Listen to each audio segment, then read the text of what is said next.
supernatural is something that isn't supposed to happen, but it does happen.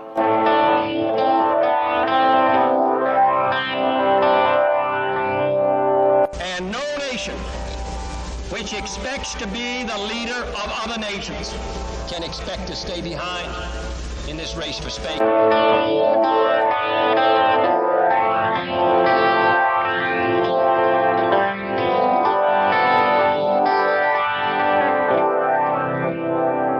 What does it take to convince you that the dead do not always rest in peace?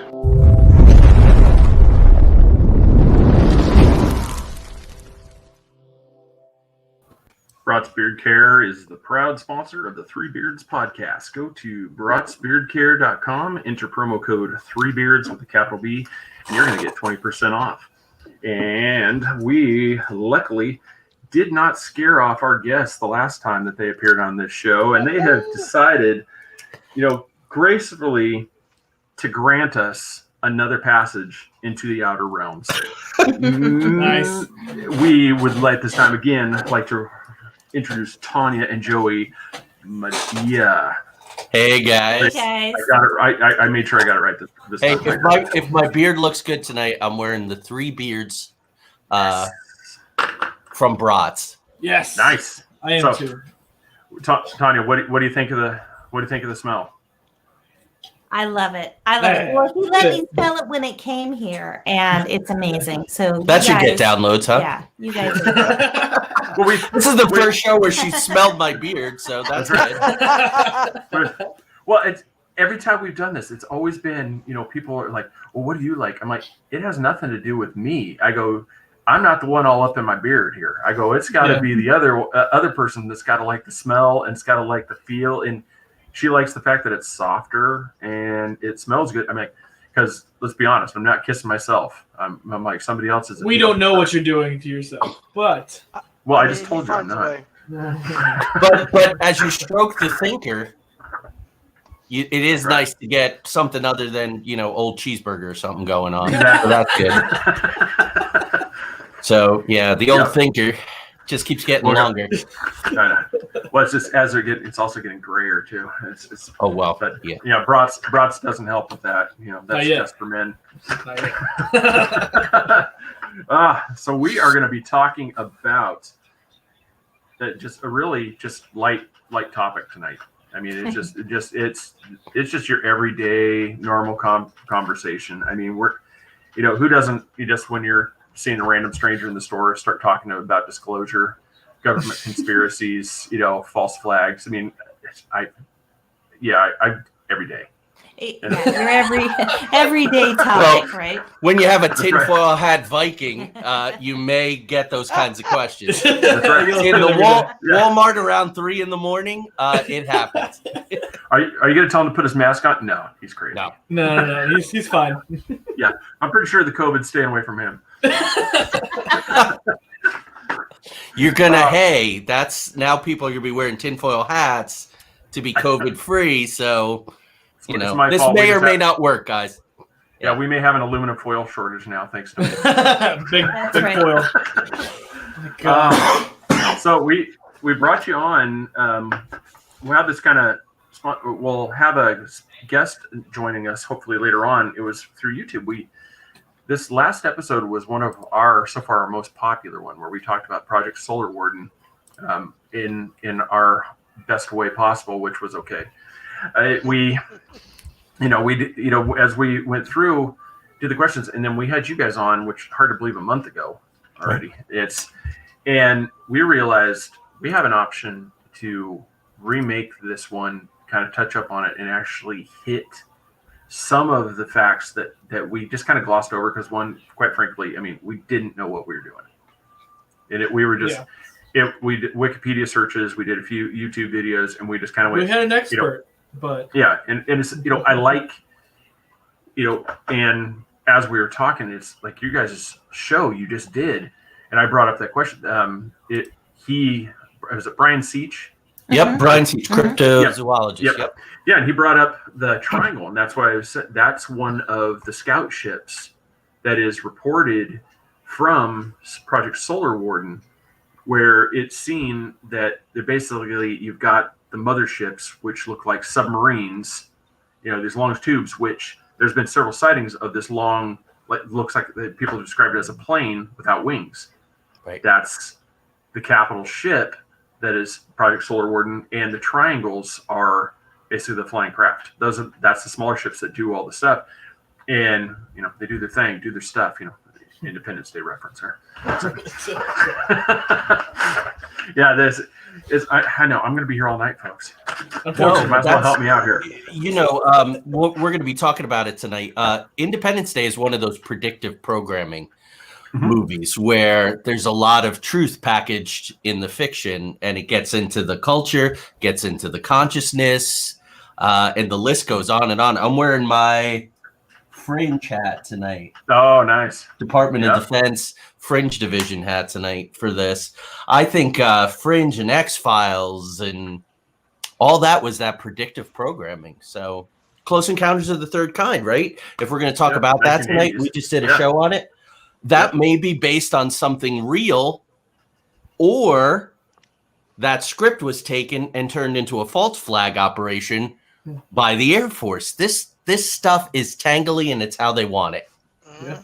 Well, what easier way to, you can't hide everything forever, because there's too many people looking up, especially now with the COVID society. Everybody's looking up in the sky because there's nothing else to do. I mean, you're looking around.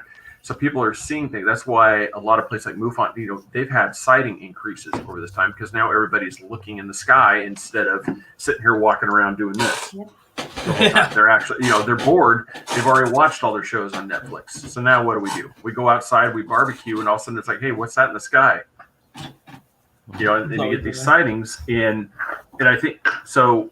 One of the things, I guess, really probably in a way, we'll kind of just kick off here with the disclosure is this bombshell that comes out in the New York Times, just out of nowhere. All of a sudden, I'm watching on Twitter, and it's just going crazy. It's like, we're gonna have release of information. And I'm like, what are they talking about? And it shows here, and all of a sudden, here's this. Hey, yeah, aliens exist. You're like, wait, what? And then you start going, and then everybody's like, wait a minute, you get into the false flag side. Are they doing this? I don't know. Have you guys heard the term Overton window? No. It was thrown. I first heard it in reading some literatures. The Glenn Beck wrote a book about it. And that was the first time I'd ever heard that term. And then it kind of, but what it is, it's basically, you're looking at Tonya and you say, I want to buy myself a $30,000 motorcycle. She's like, no. I'm like, all right, well, how about if I get this $1,500 scooter? And and she's like, okay, well, what you did is you just bought yourself a vehicle. That was your whole goal anyway. You wanted to have a scooter to get around town. You weren't really looking for it. But what you did in like this release, you threw this stuff out here, and everybody's like, now you've done the initial shock thing. You've ripped that Band-Aid off. I'm like, aliens. Well, now you've done exactly what everything, because a lot of people are like, yeah, tinfoil hat guy, Viking guy up in the top corner. He's talking about aliens. If you read in the fine lines, you see that there is something to this, that they've announced a location. They've announced some real specific information, but because they did it in such a grandiose fashion, right? You have so many people that are just like, all right, yeah, back to the debates. They go back. They're going back to when you had something that is unheard of between Project Blue Book telling us that we were seeing sandhill cranes. You guys saw a sandhill crane when you were in Point Pleasant, West Virginia. You didn't see a creature. You saw a sandhill crane somehow magically learn how to fly differently and go leaping off. It was just, no, I saw something here. This report was aching to them finally going, oh yeah, the Mothman exists. But hey, let's talk about the fact that we've got this disease out there in the fields. You're just like, wait a minute, go back to that other part. Right. Yeah. And I was going to get your guys' thoughts on, just in the beginning, what do you think the end goal really was from that just bombshell disclosure that they threw out from the Pentagon? Wow. You want to take a crack at it, or? I'll let you start. Okay, and I'll let me follow. start. So the New York Times, going all the way back at least to the Pentagon Papers, has been sort of this conduit for leaks, conduit for things that, oh, we didn't want that to get out there, but now it's out there, so we'll kind of deal with it in our own way until the next flare-up happens and everybody will forget anyway.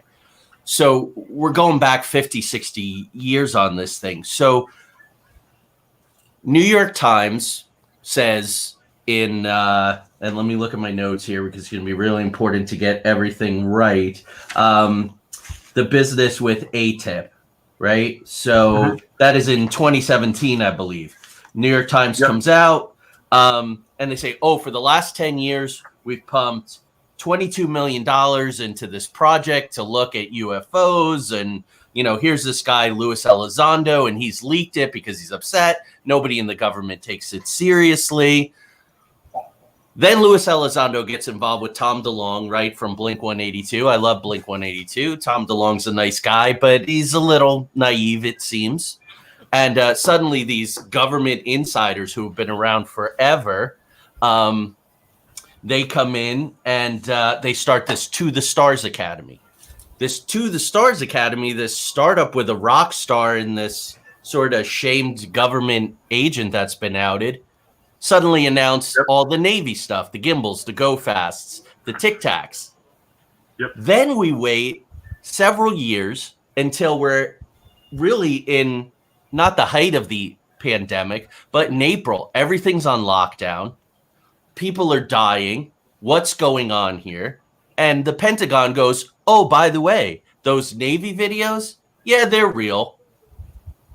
April, in the height of the pandemic, you're telling us that UFOs exist.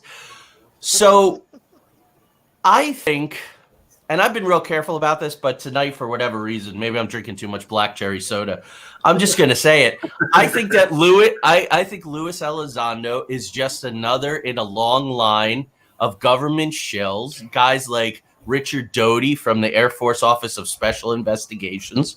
They're disinformation specialists. You go all the way back, Craig, you're familiar, and we were talking about on your guys' show, Philip Klass, right? He's the head of this big avionics magazine, but what he's really doing is debunking contactee abductee cases. You know, he shows up in Arizona, up in the timber, in 1974, says to Travis Walton's buddy, I'll give you $10,000 if you say this was a lie. Where does Philip Klass have $10,000 in 1974? He does it. It's CIA money. So that's kind of where I'm at now. And, you know, as we go along, I think it ties into the Space Force, right? So now we announce the Space Force. Talk about predictive programming. All of the iconography is Star Trek. Yeah. You know, I got my Star Trek guys back behind us here. You go, oh, it's just fantasy, man. These guys are going to save us. It's the United Federation of Planets and yay, you know, and SpaceX and Bigelow Aerospace. So that's my piece for right now. Yeah. Like what a perfect time. Like you said, no offense, I mean, to Trump, but it's like Trump is just like, he looks like a clown pretty much. And it's like, hey, say there's Space Force. Yeah, we have Space Force. And everyone's like, oh, what a joke. In reality, he's telling us we have Space Force, but everyone thinks he's kidding. And it's fake. And in reality, he's leaking stuff. We're like, oh, he's just an idiot. But he's not. Like, he's the perfect person to be like, say this, and they'll never believe us, and we can just get it out. Yeah. I'm gonna piggyback off of what Austin said. Maybe what he was talking about the Will Smith movie. Maybe they just gave us the whole rundown in a movie. And they're like, that movie was crazy, but nobody believes that. They were really doing aliens, injecting people. And you're like, oh, wow, maybe that was true. But in theory, they showed it to us in a movie and we'll never believe it. We're like, oh, that was an action movie. Right. Yeah. So go ahead. I was just going to say, all of it kind of makes me think of, and especially what Austin was saying, what's the best way to hide something? In plain sight. Exactly. Yeah. Yeah. Oh, that's always been that thing. It's just, I mean, how many drug houses are right next to a police station? They always say, you look at, you have this major bust and it's right next to where all the police are. You're like, well, how's that? they're not going to look right next door. Who would be stupid enough to do, Right. start a meth lab right next to the police station? Like going back to what Joey said about they released this information in April, the height of the pandemic. I forgot it was in April. What happened in the middle of April? Thousands and millions of deaths, and it's like, oh yeah, here's this. They're real, and we're like, oh my god, COVID. Yep. Yeah. Oh my god. Exactly. Right, and look then over here, look over here, look Yeah, over here. look. Oh no, look at that. Oh, look at that. Yeah. Oh my god. Man. Well, we know a guy. We know a guy who was a liaison, Navy Research Lab liaison to Congress. And we were having breakfast one morning with him. We had gotten to know him, and he said, look, this is how the United States works. Wherever there's a candle, don't look at the candle. Mm-hmm. Look at the darkness, because that's where it's going on. So Makes whether it's, 9/11, whether it's any, David Mamet's Wag the Dog, if you guys know that, with Dustin Hoffman, that's predictive programming. They're basically saying, this is how we do it, guys. But it's a movie. So, if you believe a movie, there's obviously something wrong with you. You're touched, You might wear a tinfoil hat. You just might. Again, like another movie, Men in Black. They were little portals and little aliens and little things running around. You're like, okay. Mm-hmm. Yeah. Yeah. It was kind of, we talked a little bit about it, so eventually we want to do an episode 9/11 type thing. But Project Solar Warden, if people remember, September 10th, Donald Rumsfeld gets up and talks, Department of Defense, we cannot account for trillions of dollars in military spending. And I what we talked about a little bit like this, I've often wondered if that is part of the funding for like the SSP, the Secret Space Program. I'm going to butcher the dates, but if you remember back during the Afghanistan we lost quite a few special forces. When that helicopter went down, and the first question I asked, why did we load so many elite troops on a slow-moving helicopter over hostile territory? I go, you don't put I'm looking, just as I've been growing up, I was always fascinated with military going through and going, okay, if you move this piece here, you move this piece here, this makes sense. For me, why would you put your best assets in the slowest moving vehicle? I've often think, the training accidents, the different ones. How do you populate these craft? You have to have the false flat helicopter went down. Yeah. Everybody was killed on board. They're still alive. They're on some off-world. They're in, an SSP craft. They're doing something in a black ops variety, because we need these elite troops for whatever purposes. I mean, you can go down whatever rabbit hole you want. We've had alien contact. We're defending ourselves. We need Stargate program. We need off-world troops, to send through the Stargate. I mean, you can go through whatever. Right. I've always felt this is something to do that whenever you see those things, helicopter went down. They haven't recovered any of the bodies. Okay. Well, you start looking at some of the people that are on here, and some of these people are specialists in different fields. And Lieutenant LG, something like, dude, why are there so many high-ranking officials on that one helicopter? Where did they go? Are they in another world? And they're exploring? I mean, yeah. So it that brings kind of where you kind of put it in the you gave us a really cool. I mean, dude, compliments to you, man. I mean, thank you. These people, they look like blank pages, but if I actually get figure out how to do it, they're completely loaded with type. They're written in invisible ink. That's why. Yes, trust me. They're on these pages. And you have to use Brat's beard oil. Under light. Yeah. I've been watching Washington Spies. It's all about there it is. You can see it. Right on. Anyway, I've kind of always, from Roswell, there was something that occurred, because in the early 1930s, 1940s, we barely had refrigeration. And then all of a sudden, bam, technology just explodes. Right. So something occurred to jumpstart this, whether it was Roswell crash, we got, because I mean, we went from vacuum tubes to suddenly transistors. Right.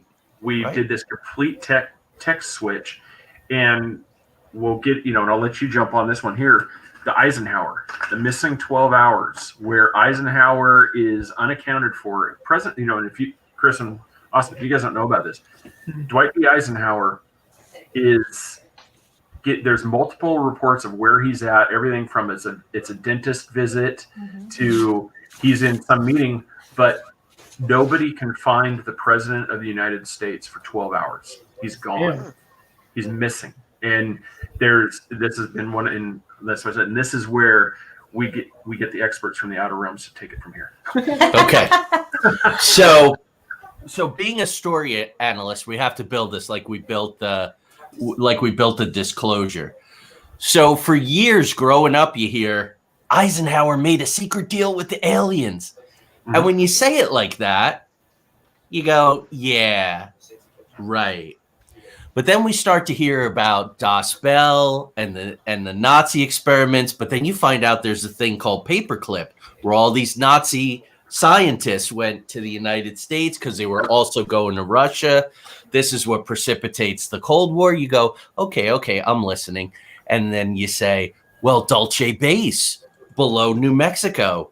That's where they all went when the deal was struck. That's where the reptilian aliens are. And there's these recordings of these guys who escaped from Dulce Base who talk about these firefights where guys got killed with laser weapons and all this kind of stuff. And you go, yeah, okay, so maybe Eisenhower did talk to aliens, but there's this COVID going on, so I'm not really going to pay attention to that right now. So the deeper I'm going with all this, because right now I'm all about parallels and patterns. Mm-hmm. So if we can take enough disparate data from enough different sources and start to link it all together. So I wrote to you, Craig, a couple days ago, all excited. So I've been commissioned for this new top secret project that I can't talk about, but I'm deep in research. It's got me neck deep in John Keel, Gray Barker, Jim Moseley. These guys are the foundational UFO Men in Black guys. Gray coined the term. John Keel coined the term MIB. And they're sort of disinformation specialists, all this going on. But they wrote these books. One of the books that Gray Barker published is called The Three Men and the Flying Saucer. And it's by this guy, Albert Bender. Albert Bender lives with his parents. He's fascinated by movies, but he's also an occult magician. And he starts something called the International Flying Saucer Bureau. He starts this in, say, 1952 or so. And he publishes his newsletters. He starts an investigation division. It grows. It's the most popular UFO newsletter organization in the world in the early 1950s. And all of a sudden he says, I'm done. These three men in black came to me. They gave me this weird object. They predicted the future. And I'm done. I am shutting down. Wow. Okay, so here it is here. So Eisenhower signs this treaty, the Greada Treaty. You can look it up, Greada Treaty, 1954. It's a deal where aliens are allowed to abduct humans. In trade, we get all this cool technology. Oh, well, this jives with Roswell. This jives with other things. Now I'm paying attention. So on February 20th, 1954, Eisenhower goes to Palm Springs and he goes to Muroc Airfield. You can also research Muroc Airfield, MUROC Airfield. Interesting things going on there. He disappears for 12 hours. Nobody knows where he is. He turns up 100 miles away outside of Los Angeles. Those 12 hours later. Could you imagine today if a president was gone, completely gone, off the grid for 12 hours? No way. 12 minutes, yeah. Right. Oh, yeah. Just like you said, here's a little quick side note. That's the thing. Everybody knows the president's schedule it's tight. They have to schedule free time. Right. You can't just, you have to open up my schedule. I mean, so the fact that you just one day wake up, hey, where's President? I don't know. I thought you had him. Yeah, I thought you Right. had him. What do you mean you don't have him? So we're looking at this and going, okay, well, this might just be crazy. But January 1st, 1954, Barker shuts it down because he says the MIBs have shown up and they've shut me down. A month later, Eisenhower disappears for 12 hours, maybe signs this treaty. Guys, what happens on March 12th, 1954? Anybody remember? Big day. Oh, It's the well, Bikini Atoll Bikini, atomic yes. bomb test. Ugh. that's All where my little in theory. a row. That's where my little theory is. I'm sorry, that was way before us. That was a little before us, so I had no clue. I'm like, Well, That's cool. I teased you a little. I'm glad you did that because I was going to maybe tease you with that one. What was on that atoll? That is rumored that there was something there. That this wasn't just a random island that was picked out in the middle of nowhere. Right. That there was something very specific in this area. That this wasn't just a test. It is the false flag. This was an atomic test. I think it was a strike. I believe Godzilla, the most recent Godzilla movie, used that as how Godzilla came about, was through the Bikini Atoll, the lizards and whatnot. But I think there was something that was either underwater, there was something there, and it suddenly, what do we have? Hit it, and boom. And then everybody's like, what do we do now? Oh, it was a test. It was. It makes me think of. I think we talked about this last time when we bombed the moon. Yeah. Oh, we're just looking for water. We're looking for water droplets, so we're going to send a missile to the moon, into the moon. Yeah. Right on. God, That's we're best so plan. smart. I love it. Oh my God. Yeah. We no longer have tides. Great job, guys. And the fact that no one questioned it, oh, we bombed the moon. Why? Oh, looking for water. Yeah, But that's why? water. We have water here. Why are you Right. going to space to get water? Well, not only that, we've been going to the moon for over 50 years, but now all of a sudden we're going to bomb it. Yeah. Oh God. You know? Well, though, you bring up a really good point. We have been trained to lower our attention spans progressively over time. And now, Oh my God. newsfeed is seconds. You see something. I don't know how many times a day. I'm a pretty sharp guy. And I don't know how many times a day I'll say to Tonya, one of my friends, oh, did you see a headline? Did you see the headline about blah, blah, blah? And they go, oh, no, I didn't. What's it about? I'm like, dude, I don't have time to read the article. I just saw the headline as I was scrolling. That's all you need to see. Yeah, and that's how they want it. That's all I Like, need. you could not possibly, one human being could not possibly keep up with the flow of news in modern day times. Everything's just a blip. It's just a soundbite. We don't hold on to anything. It's interesting in TV shows and films. Oh, and paranormal specials too, where they're following a thread and the thread just goes away. Yep. They never re-pursue it. They never go back. And most people never catch that because they don't have the attention span anymore. It's terrible. That's a factor in all this.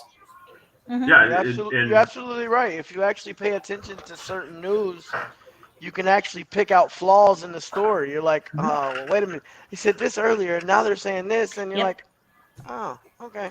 Well, that's kind of for anybody, as part of the topic too. It's I'll kind of give a description here. For everybody that's heard the term false flag, I know there's a lot of people that are confused. Like, I don't get what false flag stands for. Well, the actual definition is this was an act that is committed with the intent of disguising the actual source of responsibility and place the blame on a second party. And this originated around the 16th century. And this is going to be more towards, Joey's, heartstrings here. Pirates and privateers, Yep. were commonly used this thing in the fact I'm flying this flag. Oh yeah, that's fine. And all of a sudden here comes the Jolly Roger, and and down goes your vessel, because you thought it was a friendly. And that's what a false flag is. But unfortunately, a lot of things have been hijacked by the likes of Alex Jones. And so first thing when you hear false flag, you're like, okay, seriously, Sandy Hook, kids died. And that's the first thing people register when they hear the word false flag. They're like, okay, guys, you're crazy. I'm like, no, it's all a false flag is it's saying this helicopter crashed. 4 service members are dead. Well, what they're not telling you is that on paper they're dead. These 4 guys are running around in the Nevada desert in some underground facility working on this craft. This crash was a false flag to promote this other activity. And that's where the false flag comes in. So somebody help me here. So the precipitation to the Spanish-American War. Spanish-American War, like World War II, like Vietnam, these are wars that were good for American business, military, industrial intelligence complex. So a ship explodes, and they blame it on the Spanish, and we go into the Spanish-American War. Now you have another New York newspaper run by William Randolph Hearst in competition with the New York Times, and Hearst wanted the Spanish-American War. He sort of manufactured it to sell newspapers, which also helped out the government. There was a faulty boiler on that ship. That's a false flag operation. When a boiler goes bad and it blows up on a ship, and suddenly you say, oh, that was attacked by terrorists. That was attacked by our enemies. We have to go in. The Gulf of Tonkin was a manufactured thing. My dad was naval intelligence. Gulf of Tonkin was manufactured. We know that now. So false flags do exist historically. They've been proven. Yeah, CIA painted those planes to look like the Cuban, military, to precipitate, which the infamous, Bay of Pigs, disaster. It just I mean, they exist. People unfortunately just have gone so far past that they're crazy. And when I talked to you a little bit today, that's kind of what I really liked about you two, and that's where I feel like I've really built a connection with you guys, is the fact that you look at things from the logic and you're not the person that's got all the photos, thumbtacked to the wall with the strings going between things. It's like you said, you're looking at, okay, I've got this photograph. Okay, did you notice that Lincoln Continental with the license plate is in this one? And then you look over in this photograph, you see that same car is in that photo. You start seeing these connections. It's not that you immediately go, obviously, they did it, this guy did it, everything. You're like, okay, there's something connected here. I want to find out what it is now. Mm-hmm. And now we go off to it. You missed that look. You missed that look, Craig. He looked at her like he doesn't really know us, does he? we've got all the thumbnails and all the thumbtacks in the room. You have to speak to that. You do. He doesn't really know us, do he? You have to speak to that. Okay, so no, so right behind the camera here is a logo I designed for something. It's sort of a secret society, but it's not. It's some of our colleagues. And Craig, I was thinking of actually telling you about it and maybe getting you involved. It's called the Red Thread Collective, and it's based on that idea. Yeah. And we get together every once in a while. We're probably going to make it part of Into the Outer Realms Phase 2 now that we've taken a little hiatus and we're making a shift. That we left the network we were with, and we're retooling some things. And expanding some things. But the Red Thread Collective is because we were sitting with our friends and I couldn't think of the word yarn. So I said, conspiracy theorists, they take that red thread and they connect everything with it. So that's why we've become the Red Thread Collective. And we talk about everything from time travel to, the secret space program, Project Pegasus, all these different things, because you were talking about false flag and another term that's been co-opted and turned into a dirty word is a conspiracy theory. Mm-hmm. Mm-hmm. All it is a theory that more than one person acted to perpetrate something. There's nothing wrong with the phrase inherently conspiracy theory at all, except when you say it, suddenly you're Alex Jones, not to make him the poster boy. Oh, no. But there are certain people, who's the one at the top of COVID? David Icke. Yeah. Oh, David. Ex-soccer player, conspiracy theorist extraordinaire. Yeah. There's a lot of stuff in David Icke's stuff that really makes sense. Yet they allow him to go on air because it's all about this reptilian bloodline. Mm-hmm. Now, there may be a reptilian bloodline, But all you talk about is that all the royal and presidential lines in history come from this satanic reptilian bloodline. People are going to switch off because it's too much. Yeah, Yep. I was gonna say, And that's why they're allowed to talk, because they bring their own crazy. Yeah. Yeah. well, I have thought for many years, and I started reading David Icke stuff. My gosh, I don't know, 15 years ago, and we had one of his books. I don't think we have it now. I'm looking. I threw I it think you out threw it about a away. month ago because it's Um, antiquated. I was reading the book. I literally wanted to throw the book across a room because it was like, okay, this is crazy. It's like so crazy. And I'm pretty out there. You guys know me. I'll believe a lot. But this was too crazy for me. And same thing with Alex Jones. I used to listen to his show, and then he got increasingly more just like kind of off the reservation. And I have thought for a long time that these guys are disinformation agents. They sort of lure you in slowly, just like, you're fishing. You kind of reel it in really slowly. You throw the bait out there just enough to get a nibble. So it's just enough. Oh yeah, there feels like some truth here. And you kind of bite into it, and they reel you in very slowly until, for most of us, we get to that point where it's just like, okay, I'm going to throw this book across the room because this is just too crazy even for me. Same thing with Alex Jones. But some people will go along, and that's the whole idea. And then they can kind of discredit everything. Throw the baby out with the bathwater, like what you were saying before. Yeah, I think that's really what's going on. Yeah, kind of what you just said there. It's that the name's failing me right now. Linda Moulton Howell. Linda Moulton Howell, yeah. Moulton Howell, yeah, sorry. She was a victim of that. Yep. I can't remember if you put that on your sheet or not. It is. Yep. Yes. Okay, that's where that's the type of thing. She was fed both truth and untruth, but the untruth was it was like perfectly matched what you needed, and you run with it. And so what you've done is not only have you in a way discredited your own work with the thing, you've also helped them. Just like when somebody brings it up, oh, you mean like the stuff that Linda did? Yeah. Go on, because now what people do is they actually think, when they, like you said, conspiracy theory, they think of this guy right here. Mm-hmm.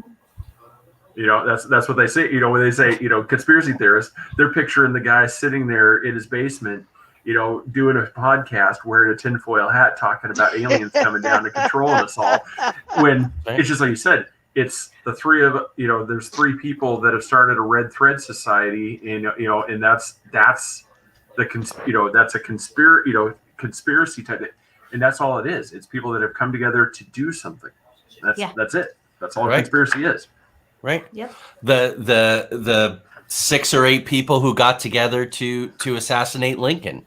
It was a conspiracy. Language comes from somewhere, and a conspiracy is a group of people come together to perpetrate something. And you have the word theory in it. We don't call them conspiracy certainties. Yeah. We just call them conspiracy theories. It's a theory. So it hasn't been proven. It's out there. So the way language gets co-opted, right? They're not UFOs anymore. Now they're unidentified aerial phenomena. They're UEPs. Somehow the conversation has gotten changed. No, not really. You've just co-opted the conversation. Mm-hmm. Wait, it's like the Jekyll Island Club. Yeah. Federal Reserve Bank. Yeah, a lot of people, Austin and Chris, I don't know if you guys know about that. No. This was actually, Joe, and Tonya, you know about this one, right? Oh yeah. Yeah, go for it. This is. Well, I don't know if you're talking about the same. You're talking about the group of people who got together, the international bankers. Yeah. Yes. Yeah. So it's around the time of Wilson, so 1920s. We talk about the Illuminati now. The Illuminati was a real thing, started in 1776, kind of piggybanked and got on top of the Freemasons. All the founding fathers were Freemasons. Washington, D.C. is laid out in all kinds of Freemasonic. You got the Washington Monument is the needle of Isis, right? It's a pyramid on top of an obelisk. It's ancient Egyptian stuff. All that stuff is all over, right? NASA too, but the mythology. But to go back, so there are by the 1930s, there's 60 families that pretty much control everything everywhere. They're all very high level. If you know the name Cecil Rhodes, the Rhodes Fellowship, Bill Clinton, who came from nothing, was a Rhodes Scholar, suddenly becomes president, meets Kennedy when he's 16. Okay, maybe this kid from the backwater Arkansas got the opportunity to meet Kennedy when he was 16. Who knows? But it's all kind of weird.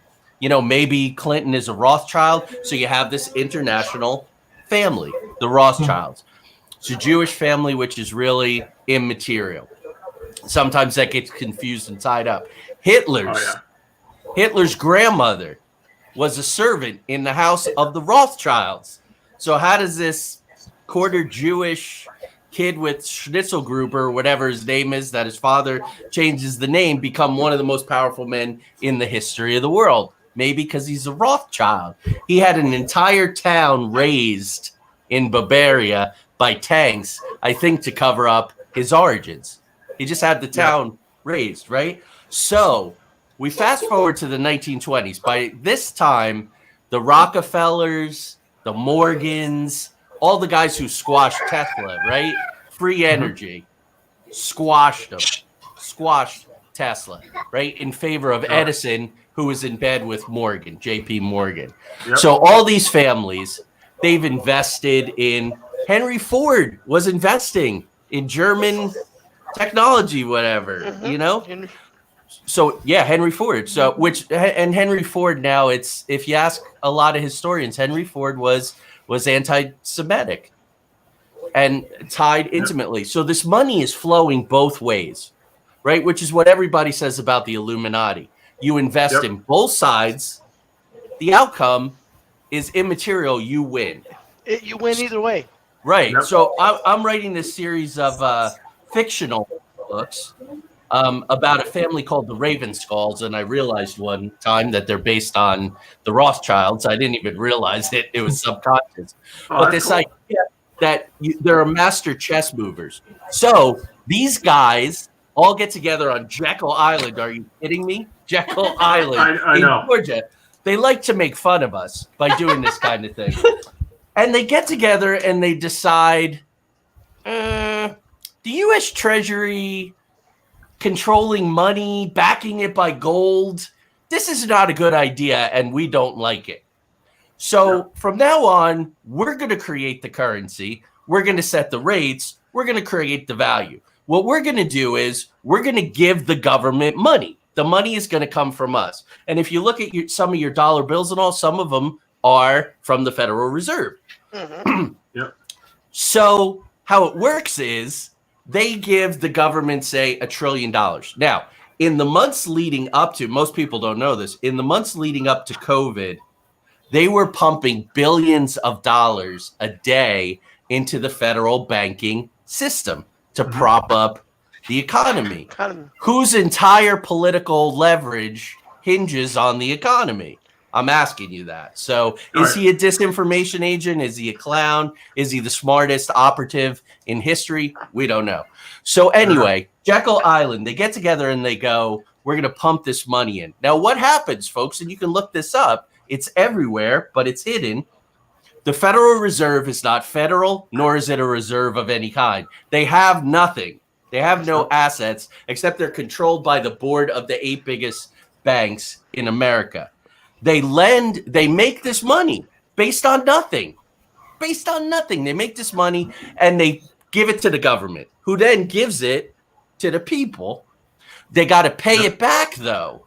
So our income taxes are basically paying the interest on worthless money that then comes back to these people. And yes, Craig, like you said, it all took place on Jekyll Island. Like, you can't make this stuff up. No, you just can't. No, there's one. I don't know if you guys have ever heard the term rehypothecation. No, but I love that. Wow, you're really hitting me with some new ones. Yeah, rehypothecation. This is a common. This is one of those like conspiracy things too. But the Fed, you have the gold reserves. There is a lot of talk that there's nothing there. That this is all, but because what what it is most people, and I'll try to do something like here. I'll just use like this. I'm selling, we're selling these Three Beards stickers. Well, what I do, I only own this one. I only have this one sticker on my hand, Right. but I sell this sticker to Austin, to Chris, and to Joey and Tonya. And what it is okay, I'm going to sell you this. You're going to buy the sticker. It's going to become valuable at some point, and you're going to want to cash it in. And at that point, you're going to cash in your paper that I'm going to send you that says you own the sticker, and I'll send you the sticker. Right. Well, the problem is I only have one sticker, but I've just sold it 4 times. And so this is what rehypothecation is. And this is what's happened with the gold system is the paper gold that everybody's bought. Everybody has rebought the same amount. It's not there. Right. And so I may be going off, I may be completely wrong here, but I heard on the radio that's kind of what Elon Musk is doing. He's taking all the deposits from the Cybertrucks and all the other vehicles and taking that money and then doing other stuff with it. And the vehicles haven't been made yet. I don't know how many deposits he has for the Cybertruck. I don't see a Cybertruck anywhere. All this money got shipped to him. He's like, thank you. They don't put it over here. I mean, Like- his debt is gonna come due. I mean, he's good for it, but people invest in his Cybertruck. I think it's like 200, 300,000. So I mean, for a person who can for a person who can afford that, I mean, $10,000, nothing. Give me a $10,000 deposit and wait on your truck. That's Okay, crazy. so I mean, he could pay that with his eyes closed. Elon, hey, I want $10,000 back. Here you go. well, that's and that's kind of what this, the Federal Reserve with Jekyll Island, that's what it was. Is just you have this multi-tiered system of scamming.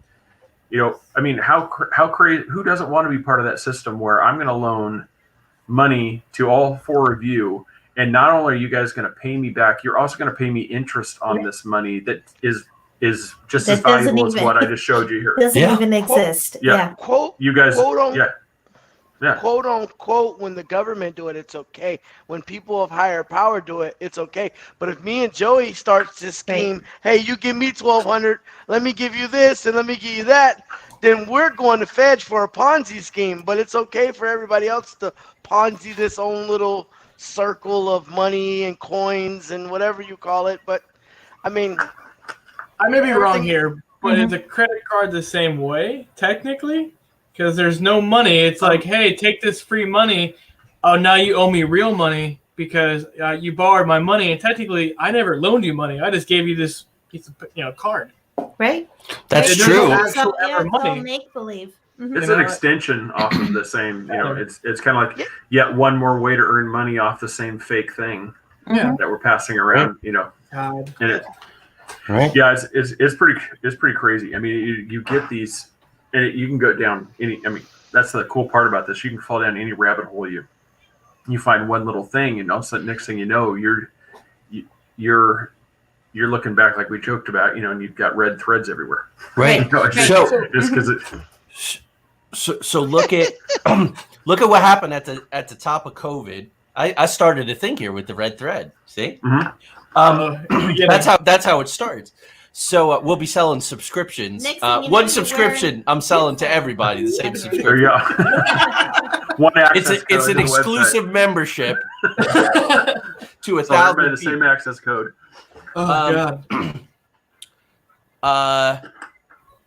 The Fed, and I saw this coming because I've been studying this stuff since college. I was almost a poli-sci minor in college. I'm fascinated by all of this. But what happened at the top of the pandemic when the economy shut down? Here comes the Fed, and they're going, "Oh, we'll buy all the Treasury bonds, no problem." Mm-hmm. Whatever real value there was in this country, the Federal Reserve bought it. The remaining real value, tangible value in this country, it was a cash grab for pennies on the dollar. Oh, we'll bail you out. We'll buy the real crap with fake money. Oh, Thank you so much. That's like if I have the Monopoly money and I go into Tiffany's diamond store and go, "Oh yeah, I want a $20,000 ring for my wife, and I'll even throw in some of these red hotels." Oh, thank you for that. Now I have some place where I can send my family on vacation. I have these red hotels. Thank you very much. It's nuts. It's nuts. And maybe Monopoly was predictive programming. I mean, I don't know about Yeah. where you all are located at, but I know in the Central Florida area and in other states, I see it. I was reading something a while ago that they were thinking about going back to the gold standards because gold dealers started popping up everywhere. We'll buy all your gold as scrap. So basically, they're sending it off somewhere, refining it, and they're stockpiling. I swear they're stockpiling it because these places say. Nah, I'm not talking about local pawn shops. I'm talking about people that pop up and say 10%, we'll buy your gold. Right. Da da da. You send it to a refinery place. They send you a check. So they're buying assets, as in gold, that can be traded anywhere in the country. So I think I don't know if we may go back to gold standard. What do you think? You know, that's the push, but how do you get rid of what's the incentive for the most powerful, right? The 1% who I think are now probably the 0.5%, you know, because look, those who are rich have gotten exponentially richer during the pandemic, right? Now, notice I'm not saying that the pandemic was manufactured, at least not in the sense that I think that COVID was manufactured. I think that trail goes back to the University of North Carolina when they shut down our biological weapons program. It was sent over to China, to Wuhan, with a nice fat check, right? There are some breadcrumbs. Yep. You know, they've made the people look crazy in a heartbeat. But if you look at those breadcrumbs, and 2 years ago, there are, and this made the major newspapers for 2 seconds, and people should have paid attention. The State Department, the U.S. State Department was touring the lab in Wuhan. I thought that was interesting. Why is the U.S. State Department, you know, touring a virology lab in China? And they said the protocols here are horrible. This place is a accident waiting to happen. And I do believe that the accident happened. So I will say that. But with disclosure, false flag, cover up, all the things we're talking about tonight, there are a lot of really smart people. And all they do is think about this stuff. There's Rand Corporation. There's all these think tanks, the Brookings Institution. You can look up all this stuff, these laboratories, these think tanks, and all they're doing is running simulations, you know? And every once in a while, and unfortunately, it comes through things like QAnon, comes through David Icke, these people. Look at this report that Rand did 10 years ago saying, in the event of a pandemic, lock everything down, then we do this, then we do that, then we do this. So these scenarios have all been run. All they have to do is put it into play, right? I talked about that, with this whole coronavirus thing is, you look at when you're thinking about how you want to control, if you want to do control, you want to do something, everybody acted they couldn't have asked for a better reaction from everybody. Act like fucking fools. I'm sorry.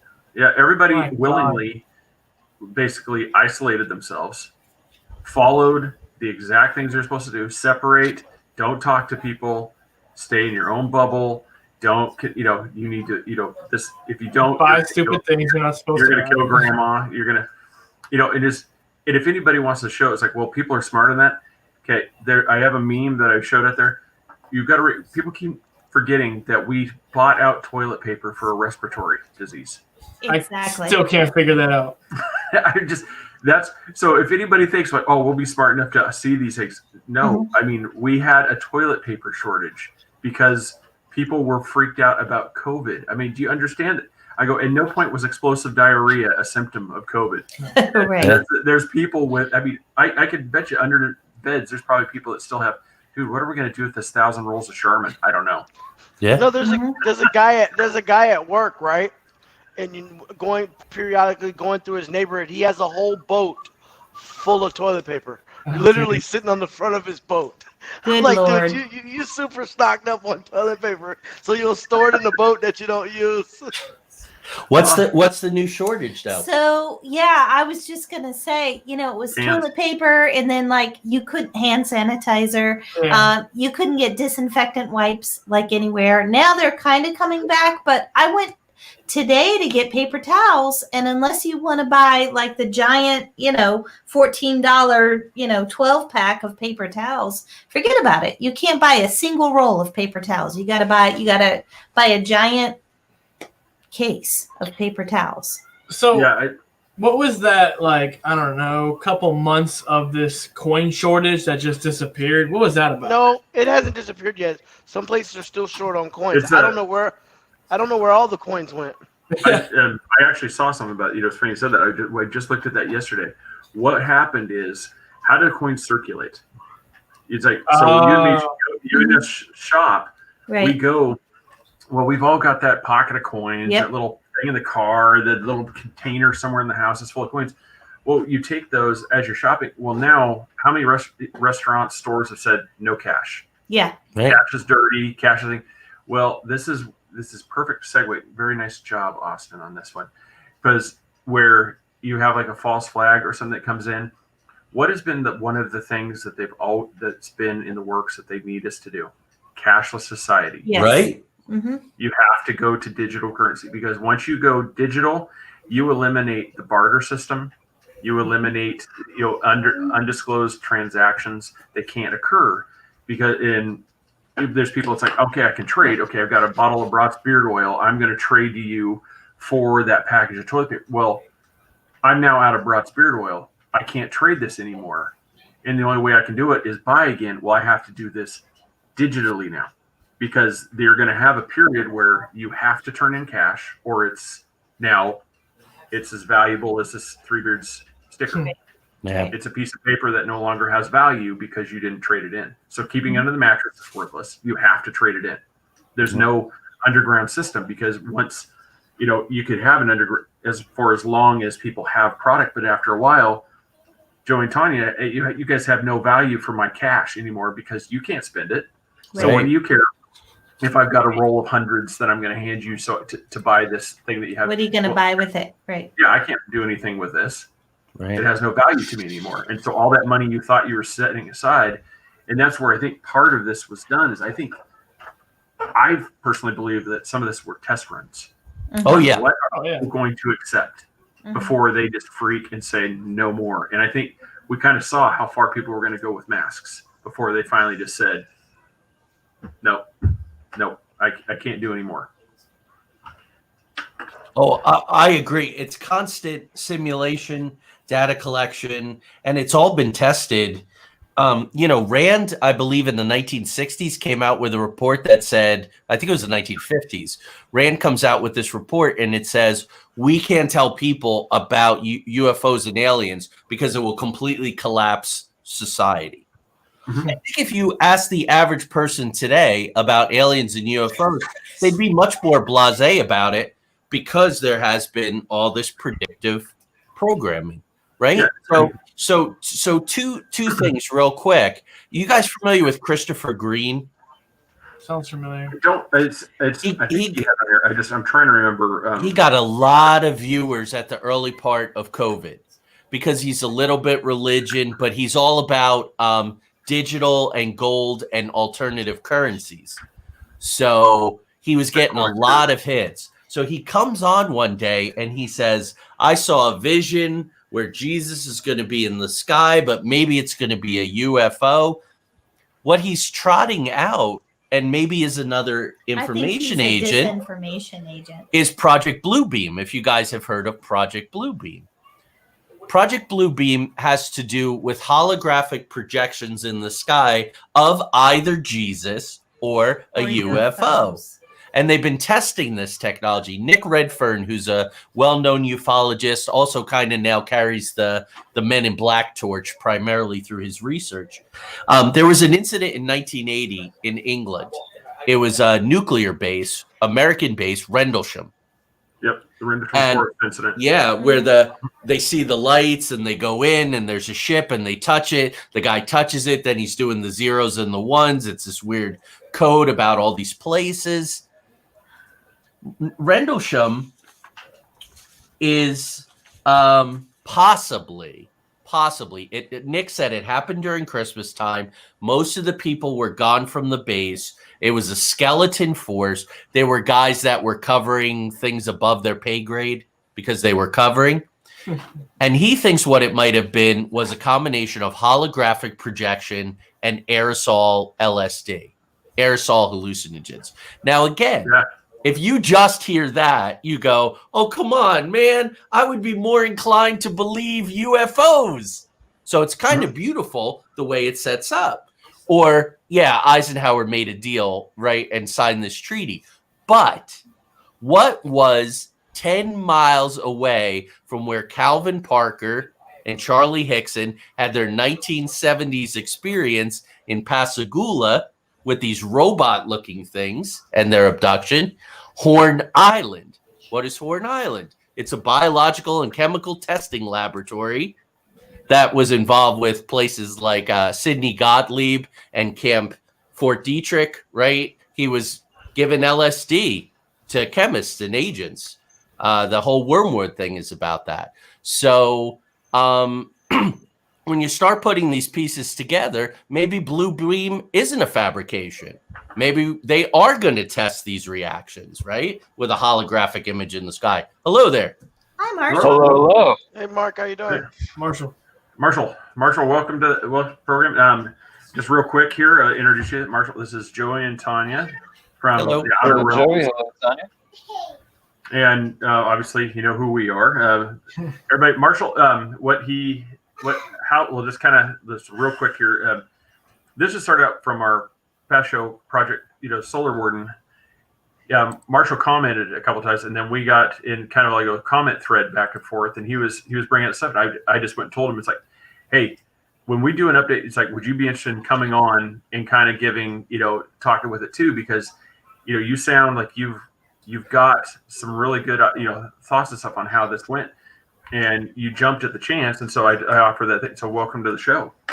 Well, thank you, sir. I apologize for being late. I got caught up with some work stuff out here. Oh no, that happens. So we were just talking about the Rendlesham Forest. Rendlesham Forest. That's an interesting one. Yeah, it's one of those ones that develops over time with the recounting of it. So you got to kind of go back and see which pieces are more valid. So I like Rendlesham. But what you were just talking about, Joey, with the blue beam, Yeah.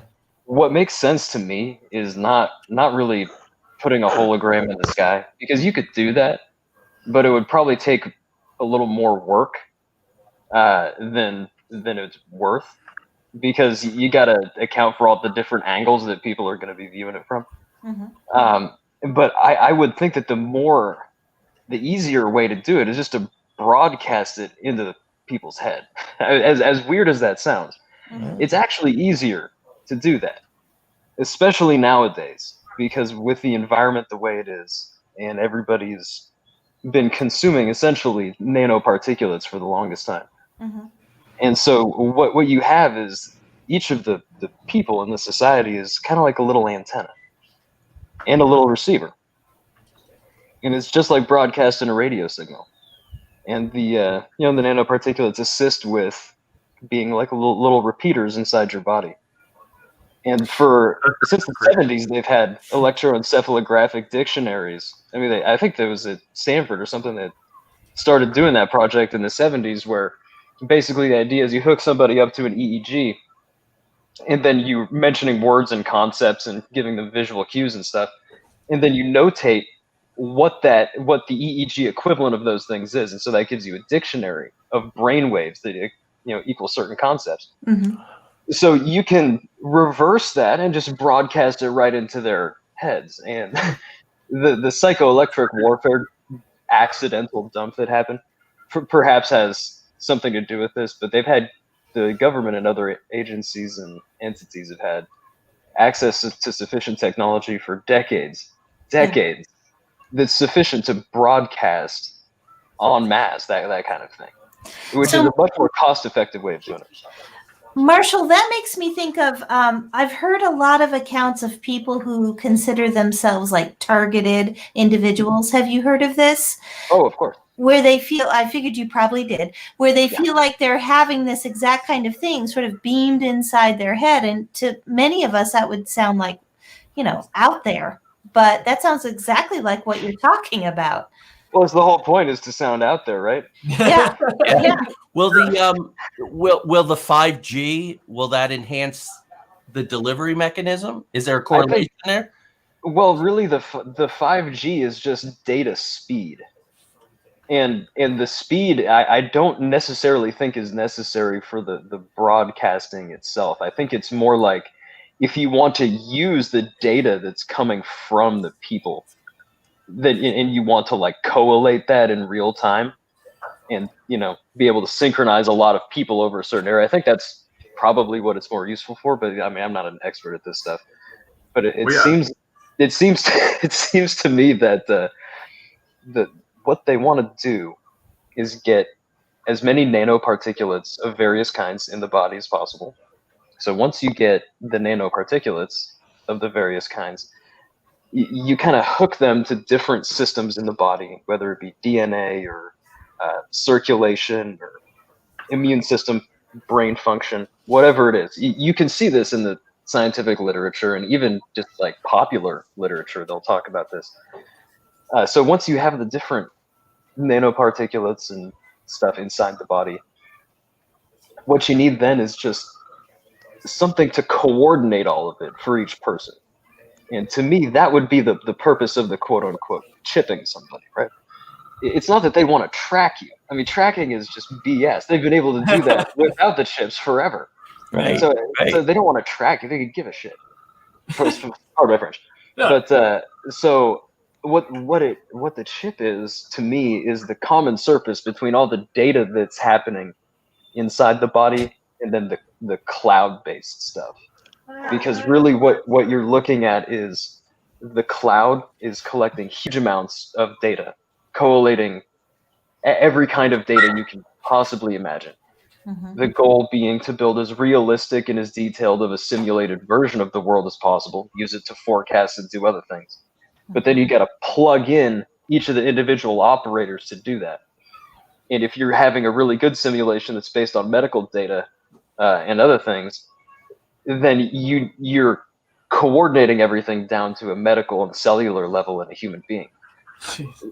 So once you think about trying to do that, that's a god awful amount of data. You're not going to want to do that straight into the cloud. I mean, that's not going through just straight from you to a Starlink satellite from each nanoparticle. I mean, that sounds a little bit crazy, right? So you got to have some common surface that serves as like a point where all the data from the body and brain goes and gets hooked up to the cloud and gets fed back and forth, right? Because they want to match the human being to the cloud. That's the ultimate purpose, right? Is not to gain data from the person. The ultimate purpose is to like have the person be the exact copy of the operator in their simulation. So all they do is change the simulation and the people go along with it. And the closer you can get that to real time, you can do a lot of very, very interesting things. That's the only way to be competitive in a postmodern society is to do that. But that brings in different kinds of ways to financially organize your society, like cryptocurrency. Think about how do you make value in a world where the technology is so significantly different once you get to real post scarcity or whatever you want to call it, right? If the AI takes over, how do you create value? I mean, it seems to me that if you've got the nanoparticulates in the body, they're already coming out with studies on electrical conduction through proteins, and so really you turn the human being just like the Matrix, but actually workable. Is you can use the biomechanical energy of a human being and the electrical conduction of proteins, and you basically use the reverse wireless power to transmit from a human being to the technology. God, I don't know if anybody realizes how much homework I give myself by doing this. You just answered my question, I'm pretty sure. But also, I might be wrong. Isn't Elon Musk making an implant that you can just listen to music or whatever? What was that thing he was talking about trying to do?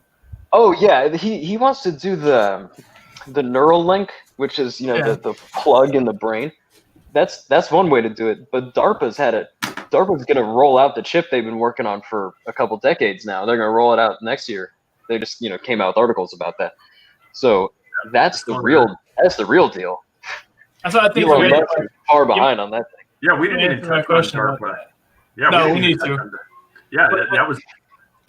I think you answered my question. I was going to ask Joey and Tonya. Elon Musk is just sending satellites all the time. Like I think he's sending one up tomorrow, and then on Friday one's an Army GPS. But why? There's no way he's just sending all these satellites up in the space for internet. Why would you do that? It's not just for internet. And now, like you said, going to the cloud, I'm like, that's interesting. Well, yeah, it is for the internet, but the internet is much more than just eBay and porn. It's like Right, it's just, right. it's so much more than that. Like that's a very small part of the bandwidth that you're looking at. It's just there's everything is run through it. Yeah. Yeah. Wow. And of course, and probably everybody knows, but it was started really as a military application. What if the grid went down? It was a self-contained way to share information and keep in contact. And so those bones, thank goodness for Al Gore inventing it. So that we have it, so that Elon Musk can send up his toys. And Oh my God. Well, Marshall, you gave us a lot to think about. Marshall, I got like chills. Thank you. That really Well, that's only half of it. fascinating stuff. Yeah, I bet you it's a sliver I'm curious of it. about. So you're talking about the nanoparticulates, and if you said this, I apologize. How are those getting into our bodies? Mostly just through air and water. Okay. Mostly, it doesn't take anything particularly sophisticated. Interesting. Think about it like you could increase the general magnetization of something just by introducing small amounts of magnetic stuff, right? Right. Mm-hmm. It's kind of the same way. You just want to increase the conductivity of the different systems.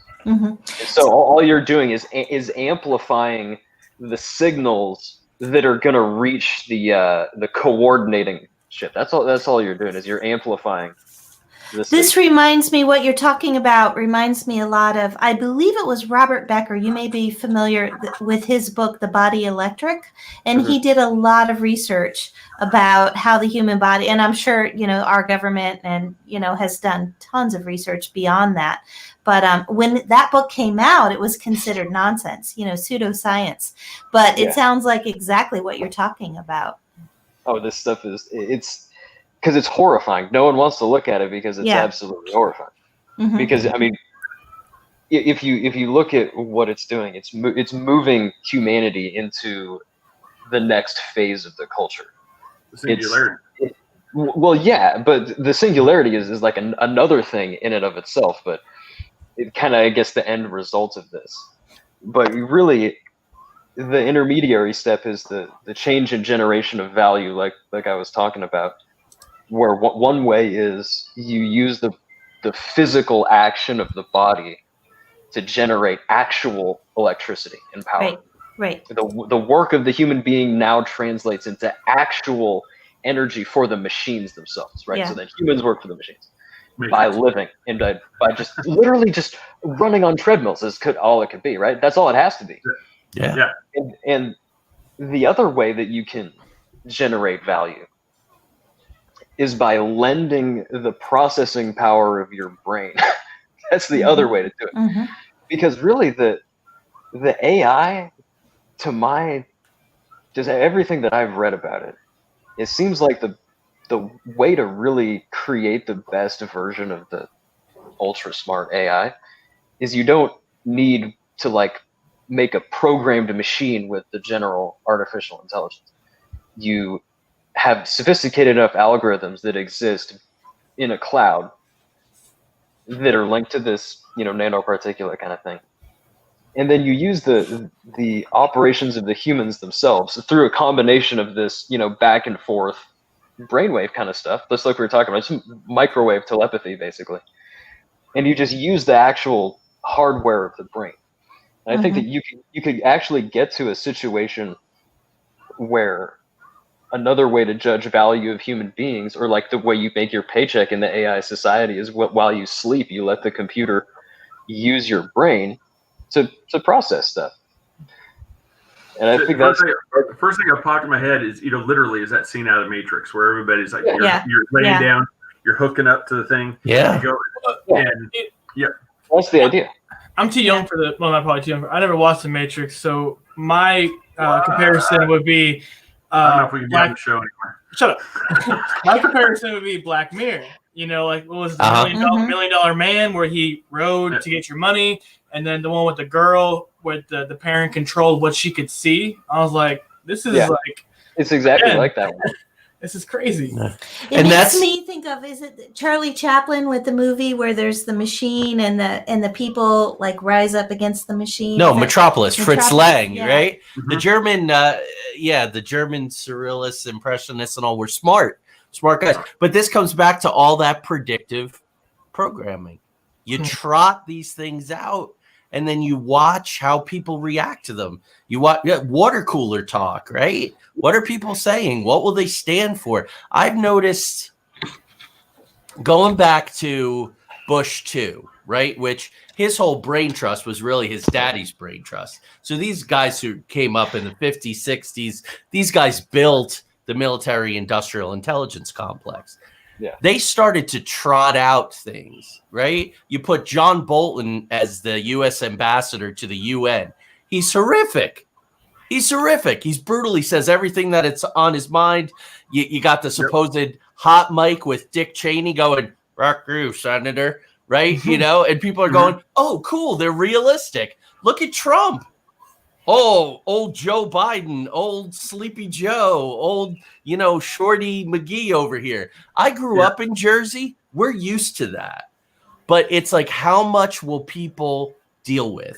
How much honesty? How much, he's authentic. Our politicians are so plastic.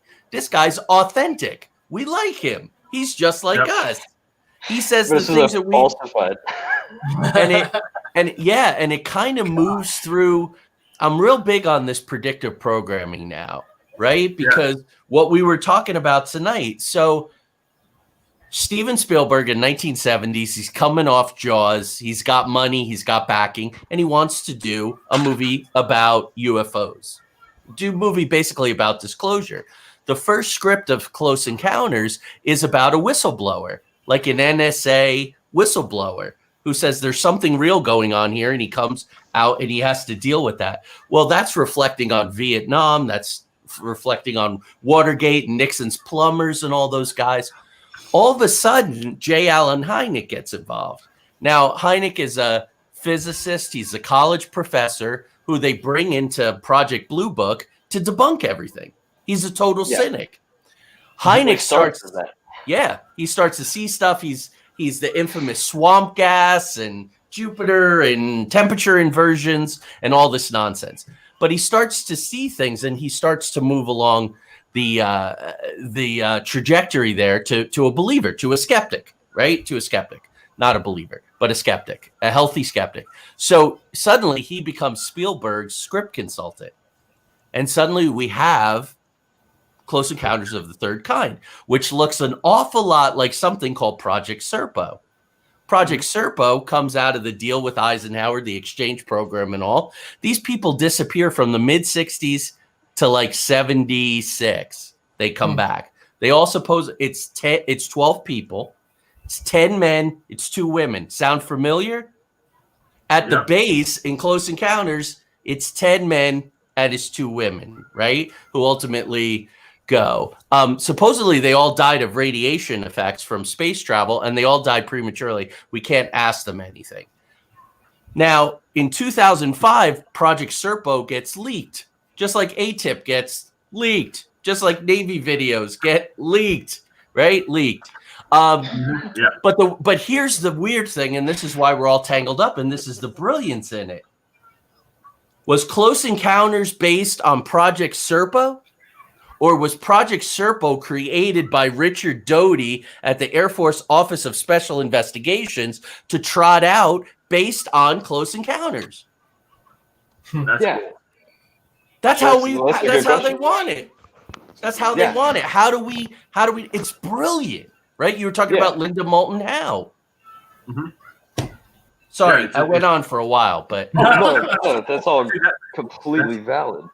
Yeah, no, But that's what we love. It's this is what we wanted, because it's like general discussion. I mean, I apologize, like you said, it's like we're not going to be able to continue on for too much longer. We're going to have to wrap this up, but that's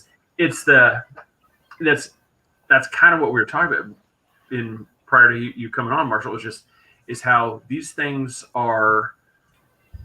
There's just enough truth mixed in with these things to make it to where it's a believable story, but there's also enough false in there that I can discredit you. I can make sure Marshall looks like an absolute nuts crazy person. Even though you don't need much for that.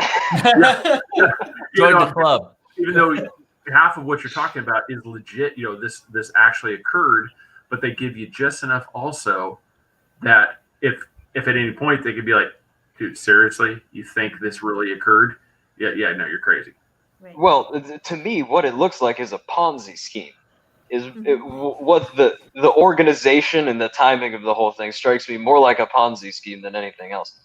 And I think that really we're looking at since basically the late 40s, so 1950 to now, like a 70-year cultural Ponzi scheme that the people who really got a line on this technology for whatever reason back during the war, in the end of the war, you have the Nazis obviously survived in much greater numbers and sophistication than anyone's willing to admit in a variety of contexts. But other than that, you have the United States and the Soviet Union both having their own independent and quite functional programs. The U.S. being less independent because they're more or less fully penetrated by the Nazi stuff. Yeah.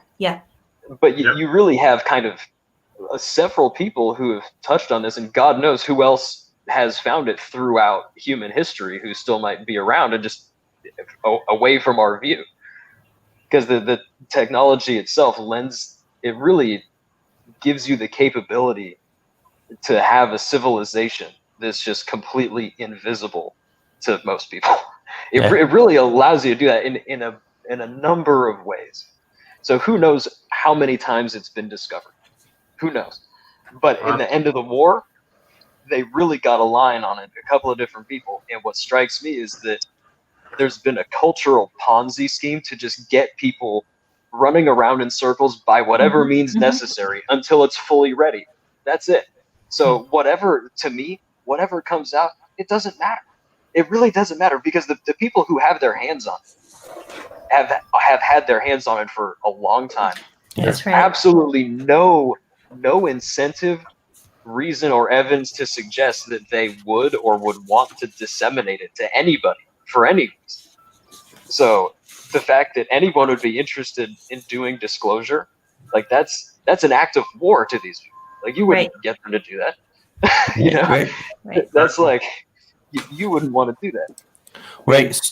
Yeah. No, so to pick up, we had touched on paperclip and some other things, but of course, one of the primary Nazis to come over was the guy who oversaw the V2 rocket program, right? At Dora, I believe in right, Werner von Braun.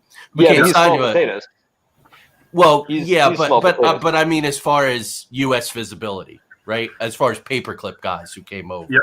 Right, he's the most well-known of them, is all I'm saying. But I agree. Along the pecking order, he was. But he came up with this scheme. He said in order to sell space weaponry or space technology to the people and get them to spend their tax money on it, there's going to be 5 stages. And these stages have kind of played out. The first stage, of course, was communism. So the Cold War was a convenient manufacture. Right? A lot came out of it, and the whole space race, the whole weapons race, all that. Second one, of course, is terrorism. We've all been living with terrorism in our lifetimes. The third one was these rogue states, often based on religion. So you got Afghanistan, you got Muammar Gaddafi there. Everybody was worried about him. But then you have ISIS, which was sort of the quintessential, this is an Islamic sultanate, this is horrible. After that, you have asteroids. Now, asteroids didn't really have the predictive programming of Armageddon. Nobody really bid on that one. So we got off asteroids pretty quick. So what's the 5th one to summate all this up? Aliens. this is her his alleged statements to Carol Rosen, correct? Yeah, his secretary, right? Right. Yeah. So my understanding was that near the end of his life, Carol Rosen was basically assigned to him as his assistant working at this foundation. Yes. And that, he made these statements to her that, oh, well, they're going to do space-based weapons. And the way they're going to sell it is just like you said, you get the progression through all that. I was under the impression that extraterrestrials was the last one. It is. That's what I would say. Yeah. The fifth one is aliens. Yep. So, yeah, I mean, it's all just, that's the Ponzi scheme. Yeah, it's playing out. Exactly. Yeah. Exactly. Yeah. Yeah. And it's exactly what it is. If you've ever seen a Ponzi scheme in action, when the time comes to pay the people who've already paid you, you're just like, oh my God, I got to come up with something new to sell these new idiots on. And then I'll like give a little bit of what comes out. That would be some technology to the prior generation. Oh, here's what you guys paid for. There's more coming. Just chill out and don't, have a revolution. Yeah. I wanted to bring up the name of a religion right now, but I'm going to refrain from that because I really don't want an army of lawyers giving us cease and desist letters. That's better than a thing where it's just right as you get to the top of a level, there's suddenly like, well, if you pay into this more, we can give you this other little secret chapter of the document that we found in this other vault. And so like I said, everybody kind of knows what we're talking about, but we're not going to say anything. We won't say it. No, and really, it's not just one. They all have that. There was a big thing in the '60s when the gurus started to come over, right? The Beatles, right, and all that kind of thing, and popularizing all of this. And at the end of this very expensive course, everybody gets a mantra, especially for them, whispered into their ear, and it's secret, and nobody's supposed to tell it.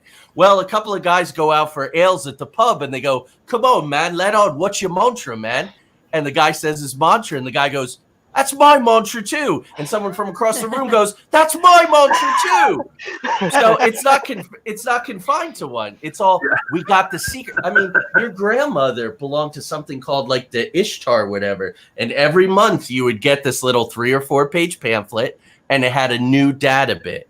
So I'm up leveling, right? You got it with the Masons, with everybody. That's how you keep coming back. Boy Scouts, you get your merit badges. Well, it's everywhere. It's the great gambit of Western society. Yeah. For the last several hundred years. I mean, this is the thing since the Reformation. Really, is the creation of the New World. I mean, the Rosicrucian, quote unquote, Rosicrucian revolution kind of idea. Yeah. That's really what we're still living out. Yeah. And it got really crazy in the 1800s because the technology started to get sophisticated enough where they realized how they were going to pull it off. Yeah. And, that's what we're looking at. And so you see these phases of occultism that are clearly the same idea of the Ponzi scheme. It's like LARPing itself into existence. Yep. And that's just what it is. I mean, and people don't want to look at that, but that's really the basis of a lot of this. Most of the occultism that you're going to find out there is a LARP in one way or another. Not saying that it's, not going to do something, because you can get results from a LARP anyways. You can, suggestion is extremely powerful. Right. But the idea that anyone is currently in the Western world, like in an accessible form, practicing ancient Egyptian religion from the time of ancient Egypt is completely fallacious, in my opinion. Like they're not going to let random white people do this stuff. Like, it's just not going to happen. They're extreme. Like, any culture who has any worth is not going to let it get into the hands of the colonizer. Like, we just have to dissuade it, disabuse ourselves of that notion. Right. Because that's how the Ponzi scheme works. It's like, you get the secret knowledge. That's the Ponzi scheme. Unfortunately, we're going to have to wrap it up here. Like I said, Marshall, I want to thank you for coming on. Oh, absolutely. Sorry I was late, man. That was great. Oh, no. I said, we'll be in touch. Like I said, we may, like I said, if everybody's interested in you are, might even bring you on another time, so we can have a bit more of a lengthier one. So, but I appreciate you coming on a lot. Sure. Like I said, I'll chat with you later on, but thanks again. Have a great night. Yeah, you as well. Yeah. Great to meet you. Hopefully we can continue to talk. Great to meet you, Marshall. I hope so. Yeah, Okay. You as well. Have a good night, everybody. You too. All right, Tonya, let's set so up. That worked out really good. That's what I said. Yeah, wow. He's so Yeah. I'm gonna have knowledgeable. trouble sleeping tonight. Fascinating. I don't know about that nanoparticle thing because that's Yeah. chilling. Well, I'm not lie. As I'm drinking this thing, now I'm questioning what natural flavor is. He's sucking down nanoparticles. He's like, Yeah, I'm looking at all the stuff. And I'm like, you're talking about nano. I'm like, yeah, it just says natural flavor. It does, it doesn't tell you what's the natural flavor. Yeah. Nano. Yeah. the nano So- product. Well, you two, I can't thank you again for coming back on. It's everybody, Appreciate it. Facebook. You got to check them out. The Outer Realms. Tonya, enjoy. Dia, just either on Facebook. Go to this. You guys have a? I don't think we mentioned it last time. I'll let you guys plug that. Plug your stuff real quick, like your site. Oh yeah. So the Yeah. best way to get in touch with us, see our old shows, our podcasts, and see everything that's going on is into the Outer Realms Facebook page. And then Send us Find us messages. We there. love to. Craig will tell you. I love to talk about this stuff. yeah. Like I said, if you guys want, I'll talk to him. Like I said, I might if you guys are interested, I'll see if he's getting in touch with you guys too. Yeah, Oh, please. yeah. Yeah, wow. Fascinating. The more people we have working on all of this, the more of those parallel and patterns we can get, more data we can plug in, and a picture starts to emerge. Right. You're gonna need a lot more red yarn. Yeah, that's Red right. Yeah. A lot more red Yeah, the red thread has. You better get another spool. More. Yeah, no, thread. that's all right. We'll make it. More We'll make thread. it. So thank you guys so much. Thank you guys. We Yeah, always well, thank you, enjoy Joey. our time with you. Well, have Hey, a guys. great night, and like I said, we'll be in touch. So appreciate. Awesome. Cool. We'll be That's talking. All right. Thank you Take guys. care. Thanks. Yeah. Well, this episode again was brought to you by Brought to you by Broad's Broad's Beard Beard Care. Go to broadsbeardcare.com. Use promo code Oh, 3beards, capital B. Austin will put it up there. What? You're going to save 20% off. Check out our signature blend. Go to Nanny Cakes 407 on Facebook, or call at 407-923-2898, and you're going to save 15% off your cake needs here in the Central Florida area. Check us out on the social media. Like us. Subscribe on Facebook. Subscribe on YouTube. Go to Facebook, Twitter. Like us, Twitter. Twitter, Check us Instagram. out. We're Three Beards Podcast. Patreon.com, Three Beards Podcast. If you want to become a supporter of the show, we'd appreciate it. Thank you so much, everybody. I know this is a longer episode. Appreciate you hanging with us. Hope you enjoyed it. Marshall, once again, thank you for coming on the show. That was great. Tonya, Joey, amazing work on this. I mean, wow. I mean, it's just Single space. yeah, it's incredible. So you guys have a great night. We will talk later. Thanks, everybody. We will see you next Wednesday. Good night. Yeah.